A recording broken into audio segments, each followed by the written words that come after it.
What is a good relationship? How can relationships be constituted as good?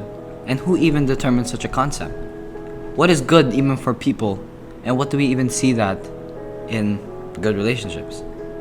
Or is it a much deeper, abstract societal concept? Is the relationship healthy and beneficial for all? Or is it very one-sided? Are both parties committed and interested in caring for and loving each other? Is it even that simple? In its entirety, what makes a relationship beautiful and what makes a relationship special?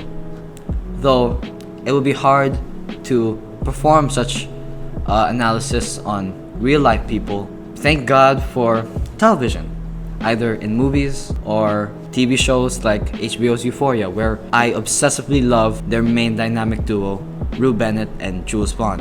HBO's Euphoria is basically a TV show concerning the lives of several different teenagers and their struggles with drugs, sex, physical abuse, social media even, addiction, all those things that surprisingly enough teenagers go through today. And I want to touch on Rue Bennett and Jules Vaughn because their character compatibility is just so amazing and such a pure joy to watch throughout the entirety of season 1. These two just captivate me in the whole 8 episodes of Euphoria.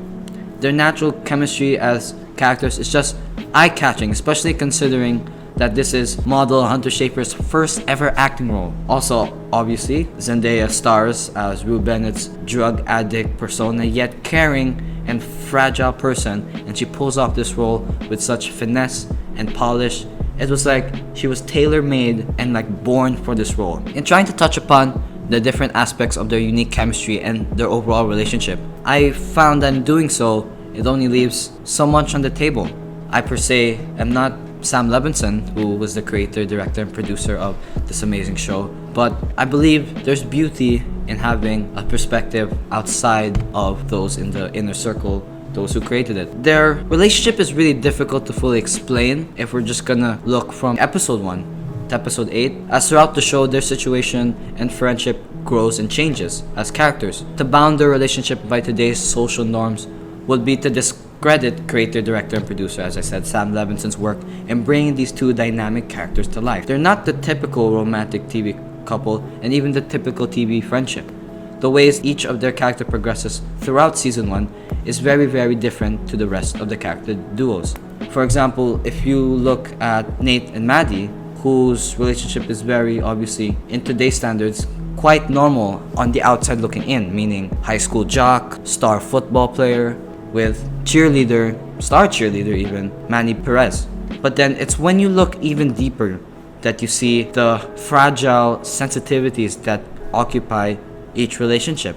Cassie and McKay have their own kind of, wonderful world that they share throughout the entire season and even in every episode. But you can see how Cassie's over-sexualization of things and over-romanticization of her relationships and even all the guys she's connected with affects how McKay sees and is able to understand his football relationship and also how he's trying to strive in his college. It's different with Rue and Jules because their situation faces a lot more different circumstance. And spoiler alert, as I'll be tracing back to the history of these two, it's important to note that, though, just to be very clear, that this is my opinion and this is my perspective on it, and I hope that whoever's watching would enjoy, and also please add your own insight to it. It was the end of summer, the week before school started. I had no intention of staying clean and Jules had just moved to town. Rue, or Zendaya's character, says in one of Euphoria's first scenes, and you can take it as a sort of overall thesis statement of the season. In episode 1, Rue has just gotten out of rehab, and this is where the whole series started. Jules is 17-year-old who just moved from the city to the suburbs with her father. She's revealed to be transgender, actually, having started her transition process at the age of 13, as explained in one of the season's latter shows. The way Rue and Jules interact in the first episode isn't that complex to begin with. Obviously, the whole episode 1, and spoilers alert, is centered primarily around McKay's end of summer party. And this is where the entire series and how each character progress stems from. For Cassie, it was in the house party. This is where Cassie meets McKay for the first time. And this is how they got together and how eventually they hooked up. For Nate, it was somewhat of a revenge party, just to get some, after Maddie dumped her pre-season even started. That adds a little backstory to the fragility of their relationship. And for other stars such as Cass and Lexi, they're introduced and their stories are quietly touched upon as well in order to set the stage for episode 1 and for the rest of the series. So in this first episode, Jules' first interaction with Rue actually comes towards the latter end of the series. It was after Jules threatened Nate, after Nate was being all aggressive and stuff, when explicit content added when Maddie was actually doing a guy in the swimming pool to get back at Nate. Cold move, Maddie, really cold move. So that is, in my eyes, the starting point. So we have Rue, kind of a bystander in this situation at first, watching on as Nate aggressively harasses Jules.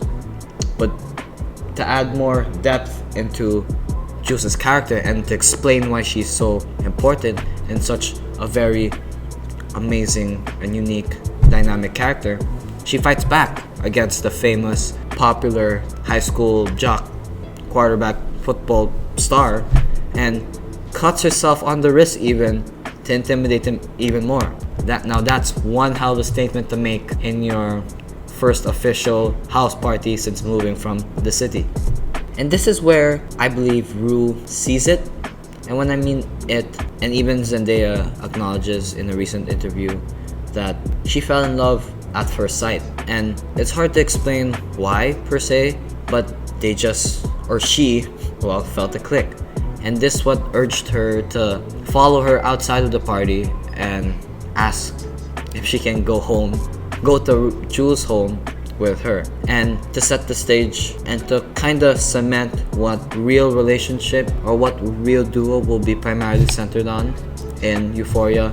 You can see that it really is Rue and Jules as they head to Jules' home, and they share the night together in a very friendly way. Even just to start off, it was nothing super over sexualized and super over romantic, which is actually a pattern straying away from what we've seen in the first episode so far, which was videos of Cassie and multiple guys and video and scenes of pornographic material and basically people talking about sexual things.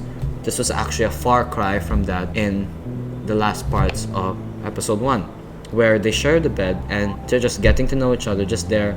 Rue is cleaning up Jules' arm after the nasty cut, and they just sit there, just enjoying the company of their friendship. And that is the big contrast from the rest of the duos, and it's only from episode 1. In episode 1, another duo relationship in the series that starts off obviously in episode 1, Cassie and McKay.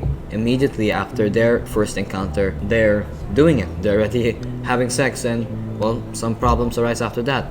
For Maddie, just to get back at McKay, she's also doing it with a guy in the pool, but not Rue and Jules. It shows just how special their relationship is in that first episode, and that kind of sets the stage for the dynamic of their chemistry and their relationship for the rest of the series, where it's not all just love in the sense where it's super sexual, where it's only just for the benefits or only just because, Jules is very pretty or Rue is very attractive person. It's much more than that, and it's amazing that in episode 1 they set that stage for the series and they set that stage for their characters.